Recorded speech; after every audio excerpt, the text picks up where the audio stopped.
the due diligence phase is when we're running into these issues, right? And it's on the buy side, not so much on the sell side. Sell side, we don't care. We just want to get the hell out of there. It's the buyers are holding this up. Yeah, I mean, I think sellers are kind of caught off guard about how much due diligence that's being asked of them, because it's the IT, on the IT side, it's not like a core part of their business. It's just kind of a back office function of their business. And so they'll be getting asked tons of questions. They're not prepared.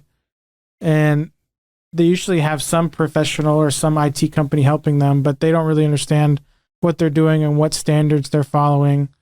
So all of a sudden they're bringing in this professional or IT person to help, and they weren't prepared to do that. And they're being asked to make all sorts of sophisticated representations around that piece of their business that otherwise they're not really have a good pulse on. So it starts to slow things down, starts to create some concerns.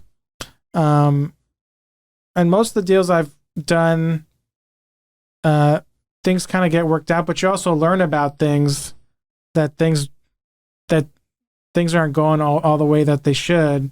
And you're more or less kind of repping and praying. Yeah. And, when someone's going through the buying and selling process, they look at IP as a way to say, okay, there's this asset. Let's see how much we could value it because there's some value behind it. But the IT side, it's always looked at as a function, right? Not really an asset.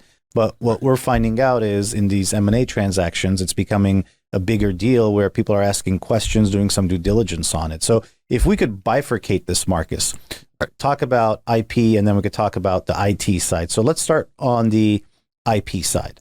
Okay. So I think you had mentioned earlier, there's the 4 elements, the trademark, patent, copyright, and trade secrets, right? Right. So why don't we start by kind of defining what those 4 elements are? Okay, so let's start with the trademark.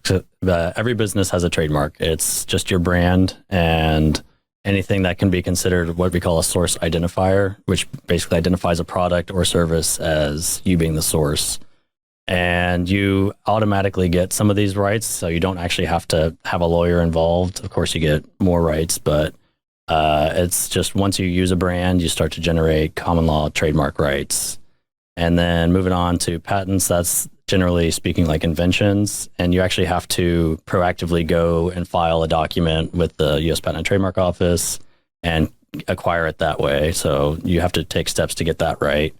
And then the third bucket is copyrights, and this covers, everyone knows, like music or songs and stuff, but the big one in M&A transactions is actually software. So when you have someone typing code on a computer, that is actually protected by copyrights. And you also get those automatically, but you have to be careful because it's the person who actually does the typing on the computer or does the drawing or whatever it may be that acquires those rights automatically. And then trade secrets are, if you have like a secret sauce, like the Coca-Cola formula is a trade secret. And so that protects you if something isn't public facing and you're doing internally, and then it prevents your employees from going out and taking your secret sauce and giving it away. So I want to go back to copyright because you said something caught my ear. So if I own a company and I have an employee who's a W-2 employee and they write a piece of software as part of their job, are you saying the employee owns that copyright or does the business own that copyright? So the way the law works is the employee technically, if there's no agreements with the employee in place, the employee would get those rights. But almost every employment agreement says anything that you generate on the job or in the course of your job is considered what we call a work for hire. And so those rights pass to the employer, but they originate with the employee.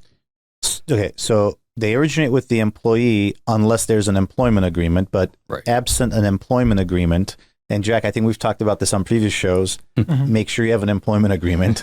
Yeah. So a lot of these companies that are not, they don't have a manual in place or employment agreements in place, then technically their employees own the copyright. Right. And we see this a lot of times too with founders. And so a bunch of guys get together and start making something, and then they actually make something, and then they make a company. But those things that they made before the formation of the company, like if they We've seen it with like school curriculums or software code. That all sits with the owners personally and doesn't flow to the company unless there's a document saying so. And the other way this comes up is with contractors. And if you're just paying a contractor to do work, it doesn't automatically flow, even though that's like a clear understanding maybe between you and the contractor. You actually have to have a document that says this is a work for hire and anything that you're doing for this is mine. Okay, so for example, if I hired a independent contractor to come up with logos for me, right? If I don't specifically have them sign a document that says I own the finished product or the work or everything else that comes with it, technically it's theirs.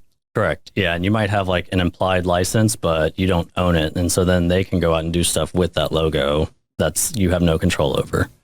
And where do you see this manifesting itself in disputes in M&A transactions? Yeah, so it comes up during the due diligence. So the buyer always wants to say you own all rights, and you warrant and that you own all rights, and that way you can give us all the rights, and we can go do anything we want, and no one else can stop us. That's essentially what business people want. And the issue is that if that's not papered, you don't have all those rights, and you can't represent and warrant that, and so you're putting yourself in a liable position, and that can cause problems down the road. And we've actually seen something like this. It didn't come up in M&A, but our client actually did all the things right, where they went to a design company, they papered the document, and then it turns out one of the designers at the design company couldn't say that they actually came up with the logo. Because it was online on like an Adobe website that I could go and buy for like $70. Wow. So let me get this straight. So the business does the right thing. Right. They get the paper that says we own the final work product or everything that comes along with this. Right. But the person that did the creating, they technically didn't create it themselves. They took somebody else's work. So how do you protect yourself in a situation like that other than, you're taking this designer's word for it that they came up with the original logo? Right. So that's why papering documents is good, so that if this does come up, you can at least make the designer liable, and you can push that liability onto them and maybe try to recover from them if it does cause issues with you. But unfortunately, there's not like a central database where you can go search logos and see if they're owned by someone or already made. Well, so like in the M&A context where, the deal is done, you've made this representation that you have all IP rights and you're conveying them over. So if that representation is not true, and the buyer runs into an issue, they can make a claim against the seller for being in breach of that representation, and then the seller would turn around and make a claim against the designer for not doing what they said they did in their agreement. But if that's not documented, you really are kind of stuck on making that claim. But even if you document it, if you're going after some independent contractor designer who's working out of their basement, what are you going after? They have nothing. Yeah. Right. Yeah. So, and so I think this speaks to why a lot of times, smaller shops, they can't get the big breaks, get in to work with big companies because the liability that the big company has afterwards. Right. Mm-hmm. So if you are, maybe, I don't know, mid-size or you got some decent revenues going, why would you ever hire? And I know this is going to be controversial, but why would you ever hire a solo shop? There's just too much risk there because all the warranties, all the attestations, who cares? If if something goes wrong, you can't go after them. Right? Yeah, I mean, there's in the life cycle of a business, right? You're starting out small. You go hire what's cheap and what gets the job done. And there's just going to be kind of skeletons in the closet that you hope over time you could help mitigate from a legal standpoint. But once you become sophisticated, and you become a bigger target, so to speak, and you're looking to sell her to a bigger shop, all these things, all these decisions that you made have a legacy to them, and some of it is in that purchase agreement under, you're understanding kind of where your pain points are, being upfront with your IP attorney or your M&A attorney with this IP counsel of where you think the issues are, and trying to put together a negotiation strategy in that agreement that limits your liabilities, whether it's the representations will expire after so many years, or there's a cap on the potential liability in those documents. But you know, your attorney's not going to know what those are until you disclose them, and you'll find sellers, they're so excited about the deal, they wanted to push it across the finish line. The easiest thing to do is not to bring it up and let it close and then pray. But that's not necessarily Right. That's not necessarily helping yourself, figure out a potential issue or avoiding a potential issue post closing. Yeah, that's interesting. So, just going back to that, so one easy way I think that's kind of low cost to protect yourself is you can file a trademark for the logo. And by filing that, you have at least a government official that's looking for logos that are the same or similar. And then after you get it approved, let's say, and then after 5 years, the trademarks become what we call incontestable, which means that it becomes very, very hard for someone else to say that you cannot use that logo or it infringes my logo. And so and those are pretty cheap. I know that we charge like $1,200 for trademark filing. So you can just spend that extra money then. And after 5 years, you have a much stronger trademark and more of a guarantee. And nothing's a guarantee, but much more confidence that no one else is using it. So the incontestability is after you file, not necessarily after you start using it. So the clock starts once you file with the patent office, right? The trademark office. So it's when it registers, 5 years from when it registers, and it typically takes 12 to 18 months from filing to registering. Okay, and that registration process, is it fairly simple? Yeah, it just takes time. Yeah, it just takes time. They're always backed up at the Patent and Trademark Office. Yeah. And so it doesn't even get looked at until about 12 months. And then it takes the person who's looking at it a month or two on their docket. Yeah. And what do they charge? Not the legal fees, but the Trademark Office for applications. So their government fees are $250 or $350, depending on how specific you want to get with your description of the class of goods or services that you're protecting. Okay. And that's per class of goods. So if you do a bunch of different things with your logo, you're gonna have to pay $250 per group of stuff that you're trying to protect. Okay. So I want to go back to copyright. I see a lot of places on websites at the bottom, it'll say copyright, the year, or sometimes it'll say registered. No, that's a trademark. Sorry. The copyright. Right. How does that work? You just put the copyright symbol and that's the end of it? Yeah, I mean, you can just put the copyright symbol. You can also register your copyrights.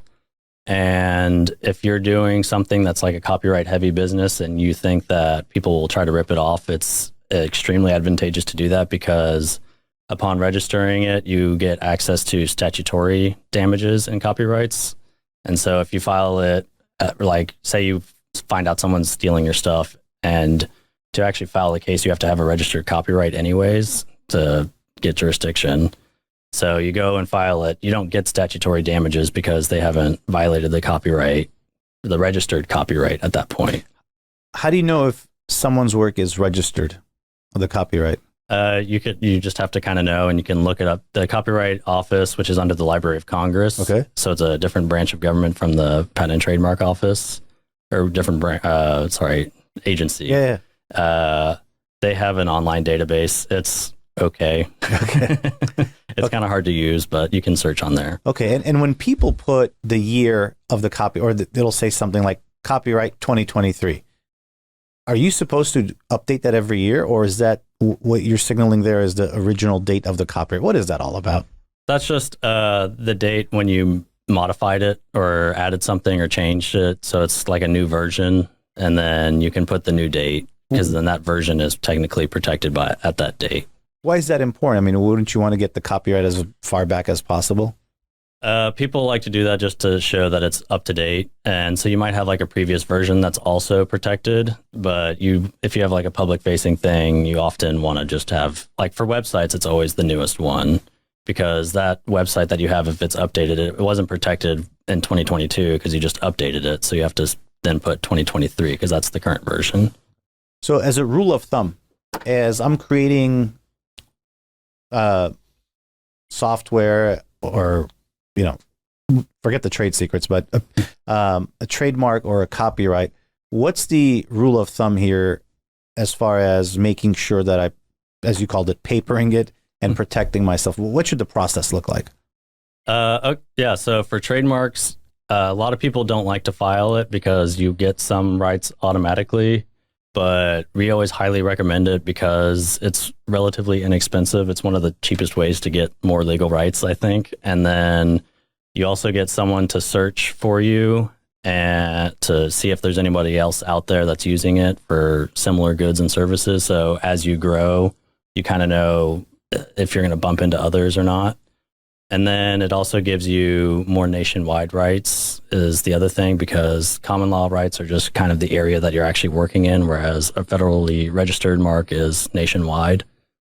And then going back to the incontestability, you get a much stronger mark after 5 years. Okay. And then one other thing that we've seen an uptick in is Amazon. If you sell on Amazon, they will actually give you a bump in their search algorithm if you have a registered trademark. Okay. And so people are very interested in getting registered trademarks now due to that. That's interesting. And why do you think that is? It's just a decision Amazon made. Okay. They didn't put anything out of saying like why they did it, but they will actually also, if someone is using your trademark on their website, if you're registered, they have like a fast track to take those other people down. Yeah, I wonder if their thought process here is they want to get rid of the folks that are just moonlighting. They want to deal with people that are taking their business seriously. Okay, well, that's interesting information. So let's talk about the IT side. So the big thing that I run into is I see now people have these privacy laws where it'll say something like, California compliance, something about California where their Right. privacy is different than, let's say, the rest of the country. And maybe there's some other states that are like that. I don't know. But what are the issues that companies run into on the IT side? Right. So a lot of it is data collection. Everyone's collecting data about everyone. Anytime you go to a website, the website is almost certainly collecting some data about you. If you have customers, you've got to, take their name, sometimes some of their financial information, et cetera, on that front. And then also you're collecting a lot of data just about your employees. So you've got all their bank account info, all of their social security numbers and all of that, which are all protected.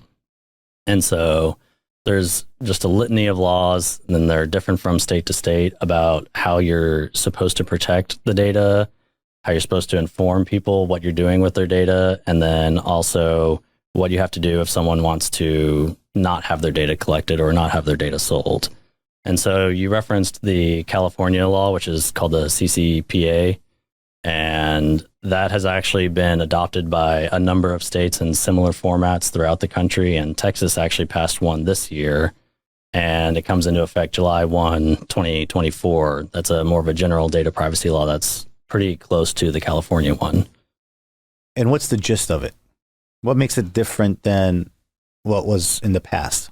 So you have to tell people what you're doing with the data. And if you're selling the data, you have to give people the opportunity to remove themselves from your data collection practices or from your data selling practices. Yeah. And you also have to implement different procedures when you get a breach. For instance, if someone steals some of your data, the breach notification is much more stringent, and it gives you such a short window of time. It's 72 hours in this new law that you basically don't have time to not know what you're going to do in the case that it happens. Okay. You already have to have a plan in place. And is this like all data? So for example, got a company, I have a contact form, people give me their name, email, phone number. Let's just say, just basic information. Somebody hacks into the website, they steal your phone number. So I have a duty to notify somebody that their phone number was stolen. Yeah, there's a few exceptions in this Texas law for small businesses, which they use the small business definition from the federal government, from the SBA definition, and then for nonprofits.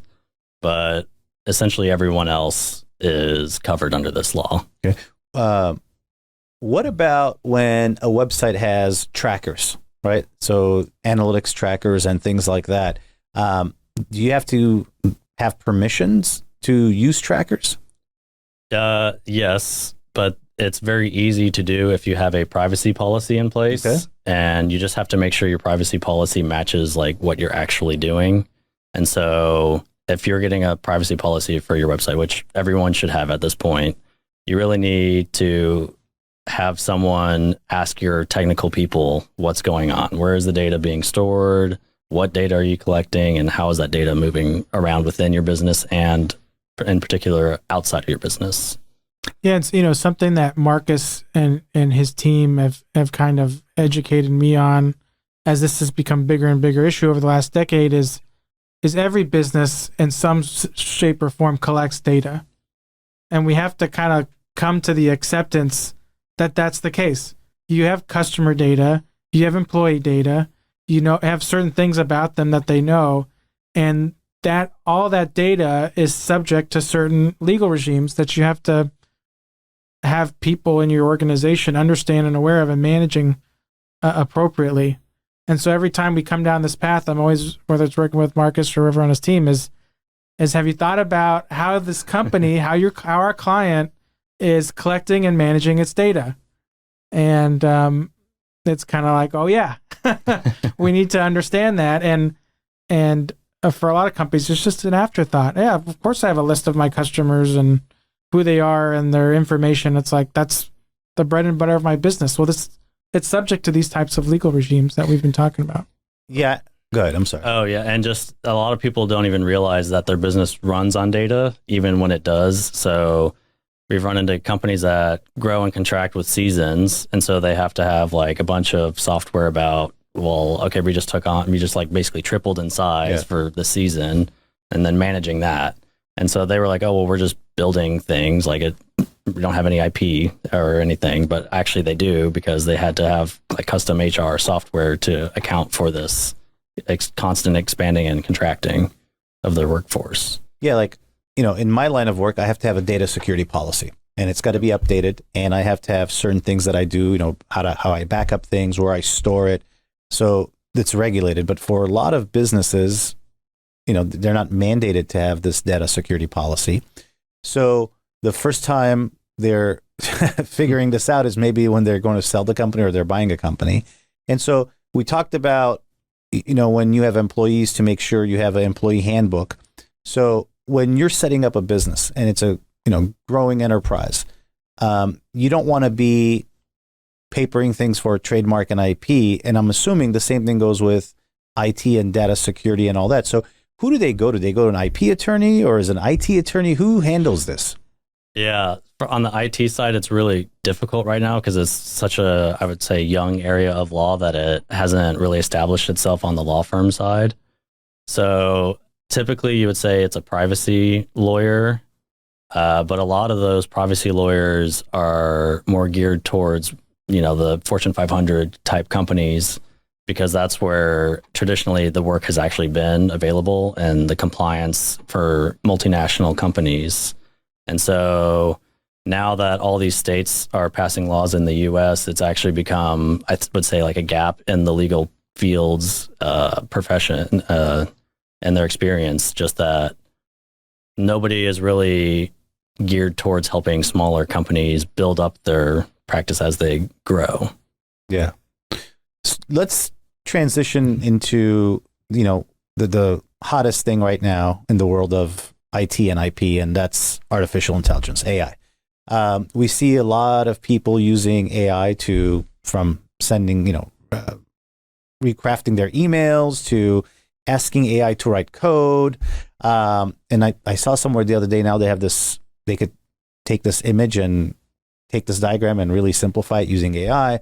And so you might have a situation where people are using AI, feeding it information, and then getting a final work product. So it creates all kinds of questions, right? So one question is, when AI is using data that's out there, aren't they technically taking somebody's work? So there's that aspect. And then what happens when somebody feeds information to AI and then they take a product back out? Are they now technically using, say, ChatGPT's product, or is it their product? Help me make sense of this all. What's going on here? So from a legal standpoint, that's kind of up in the air right now. There's actually a class action lawsuit filed by a lot of artists for these AI systems because the reality is they are basically stealing people's content and then throwing them into these AI systems, which, if you don't know, they basically take a bunch of data and then they can spit out some combination of that data so that you can't really recognize what the data originally was. You can only really see the output.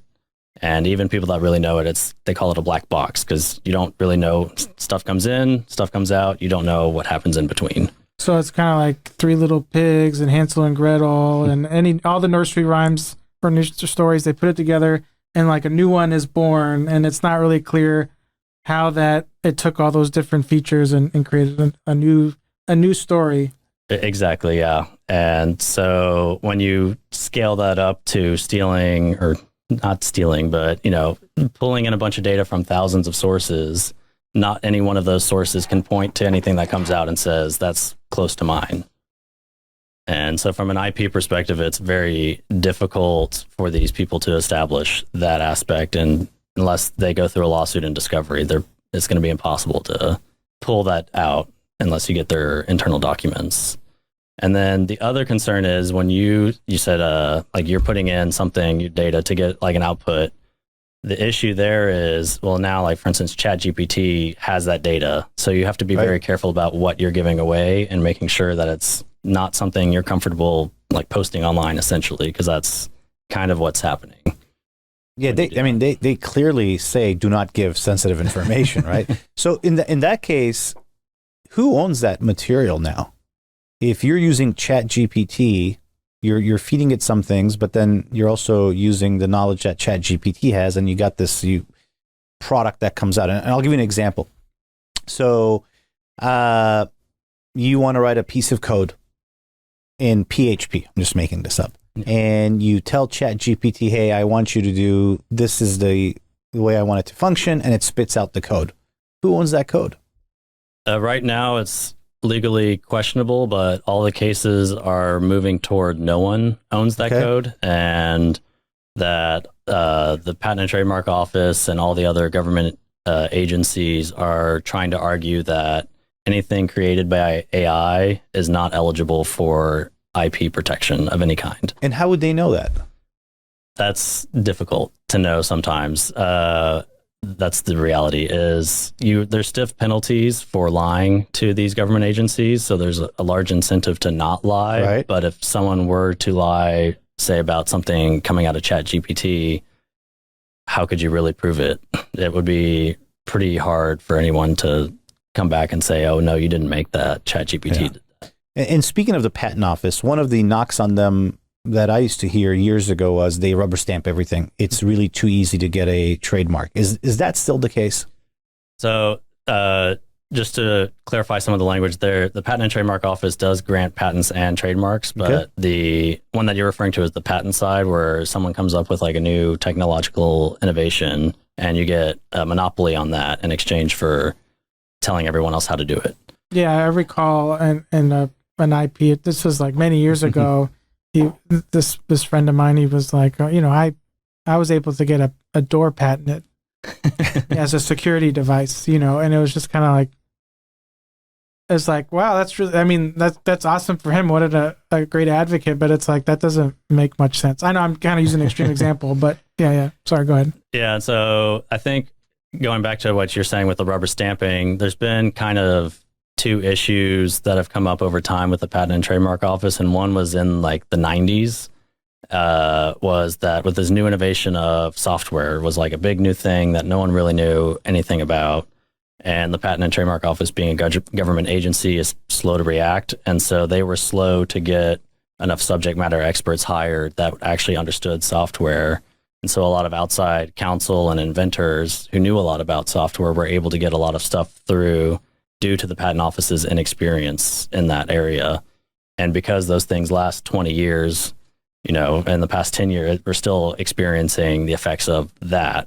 But that's now kind of going away just due to the 20-year time. 20 years ago was 2003 now. Right. Yeah. And so the next big one will probably be this AI area, where a lot of people and the Patent and Trademark Office just don't have expertise in that area. And so they're going to have trouble finding technology and saying, well, you can't get a patent for XYZ because I found XYZ already made. So the moral of the story is we have this window of opportunity to go ahead and get it trademarked for the next 20 years. Yeah. Right. Wow. So you mentioned the litigation or that class action lawsuit on behalf of the artists. I think I had read something about that. But what about the average person, right? Not the artist who has a book that they've written or a song that they've written, but the average person that actually has some content on their blog or they've done some research that they've published, right? So somebody has put up their thesis or they've done some research, and now ChatGPT has this or some other AI has this. What about protection for those people? I mean, are they part of this class action? Right now, I've only seen music artists doing it, and maybe some authors, like pretty famous authors. I haven't seen any smaller entities or creators doing that quite yet. And going back, I think it's kind of everyone's waiting and seeing what the people with a large amount of money on the line are going to do and see how that plays out for them. And then they can go off of that precedence. Sure. Yeah. Because it's going to be a very expensive fight and it may even go to the Supreme Court. Yeah.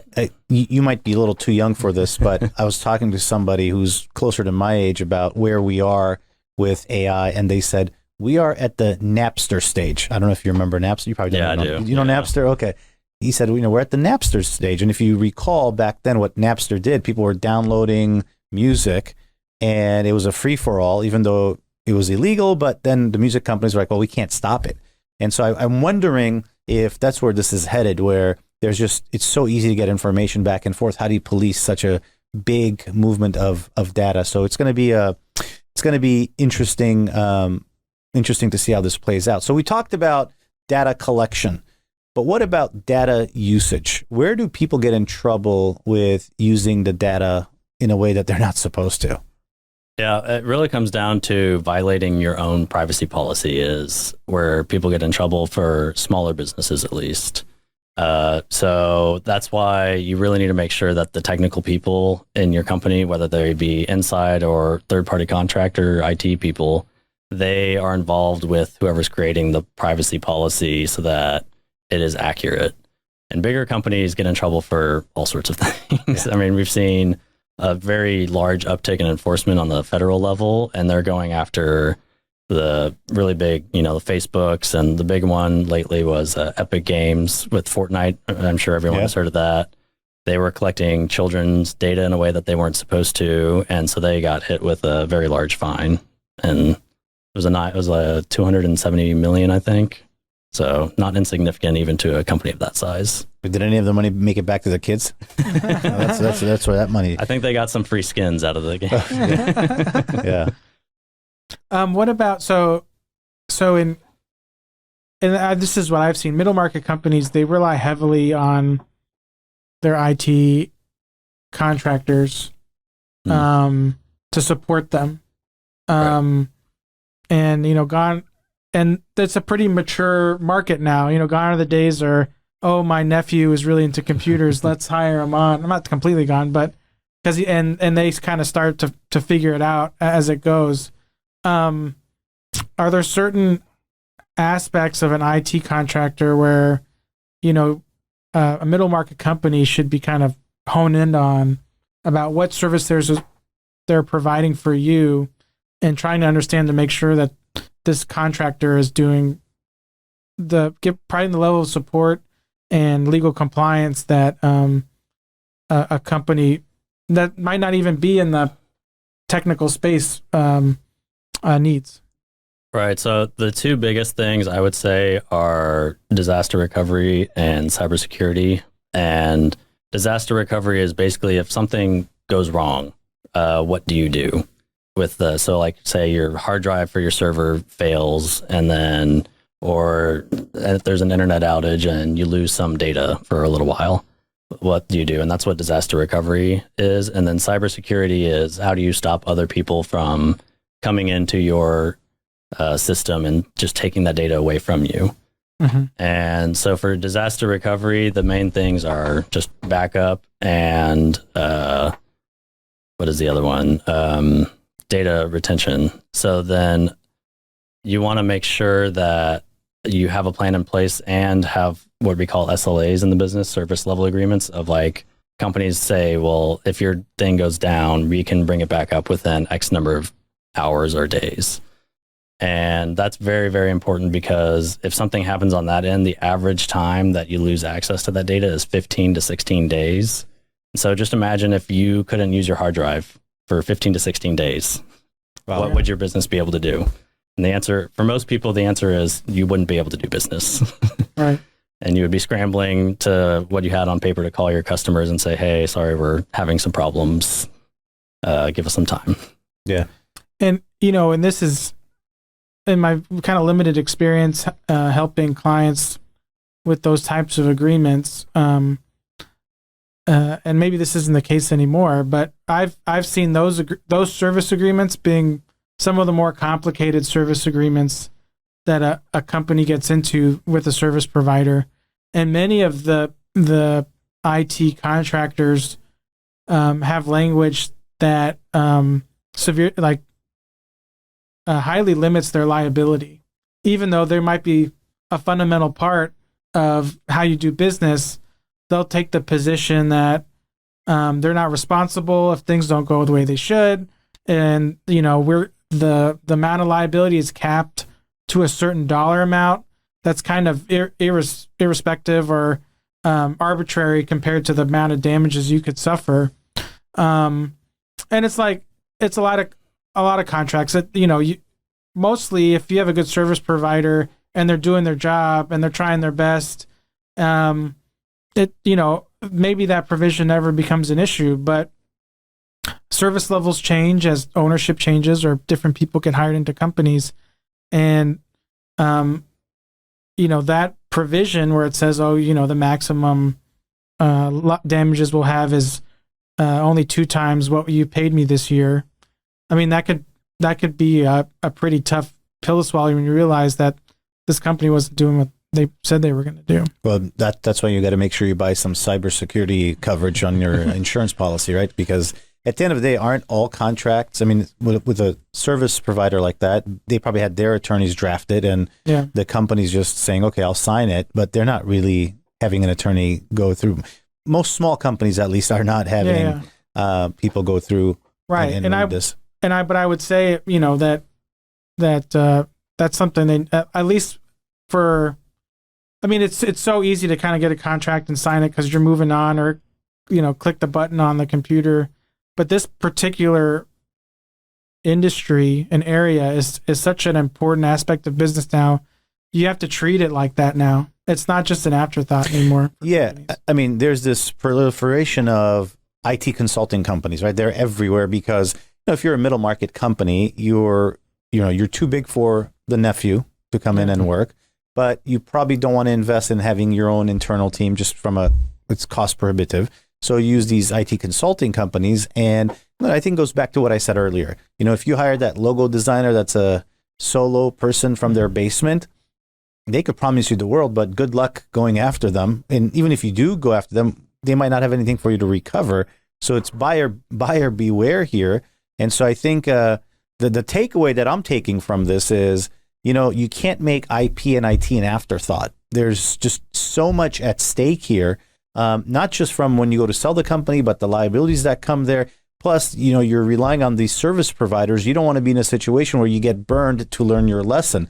Take the time ahead of time and, have your attorneys look at this thing and make sure it's set up and bring in the right experts. So if I'm a growing company, right? And I'm listening to this podcast right now and I'm saying, geez, yeah, we got a service provider. We have a privacy policy, but I don't know if we just went to a website somewhere and put in some information and spit it out. Maybe we ought to have somebody look at this. Where did they start? So I would say you call your lawyer is the easiest one because... Which lawyer? Yeah, right. So that's the question, right? Business lawyer, employment lawyer. Yeah, so you want to talk to an IP or privacy lawyer is kind of the term that a lot of lawyers call themselves if they're reviewing like the IT side. And you can look for certain certifications. There's an organization called the IAPP, and you can get privacy certified. So if you see like a CIPP / something, that means that person has at least taken some time to do a certification course for privacy laws. So you can go to someone that has one of those. That's a good indicator, I would say. You really just want to make sure, looking at a bio, that they're not just saying, oh, they just like write patents, or oh, they just do litigation. You want someone that is more of a transactional attorney. And so I would say you can start with whatever attorney you're in contact with the most, just ask them, and they might know someone. And that's kind of where I would start with that. So in your practice, to me, it sounds like what you would do is some sort of, borrowing an accounting term, an audit. You would kind of audit their IT infrastructure. And what are the like the top 3 or 5 things you're asking for when someone calls up and says, I have this growing company, I've done all this stuff, it's kind of cobbled together, I need to make sure this is right now, based on where my company is going. What are the top things you're asking them for you to look at? We're asking them to talk to their IT provider first and foremost. It's because cut out the middleman, right? Because the truth is, most people don't really know what's going on in the back room. They just know that they've paid some money, they've got some contracts in place, and they're like, okay, well, that should be good enough. But the reality is, they may have had or copied some standard privacy policy and thrown that on their website.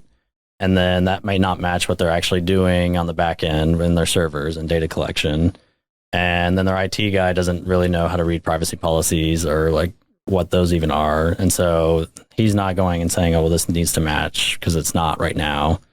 And so that's kind of where we step in and talk to the IT person and know the technical side of things. And then we can also look at the privacy policy and make sure that matches what's happening within their servers and databases.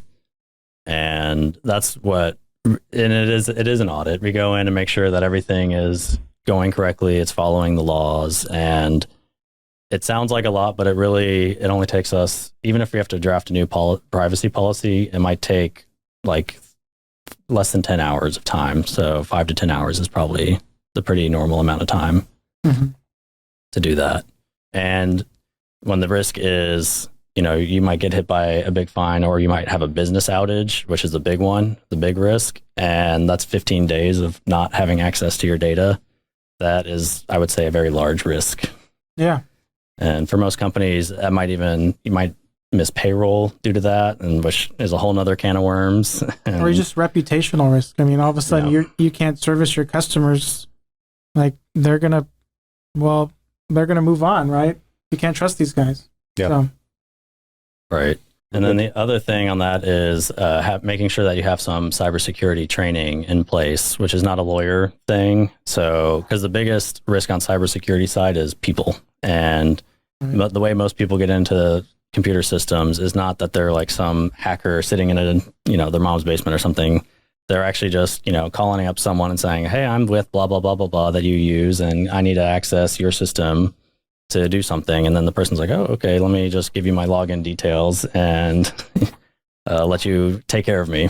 Yeah, even now I'm so reprogrammed. Even when our IT professionals call me and ask me for that stuff, I'm like, should I give it to you? Right. It's like, well, you gave it, they're the ones that gave it to me. Right. You're like, can you come to my office and do it so I can see you in person? Yeah. Information contained in this podcast and accompanying video have been derived from sources believed to be reliable.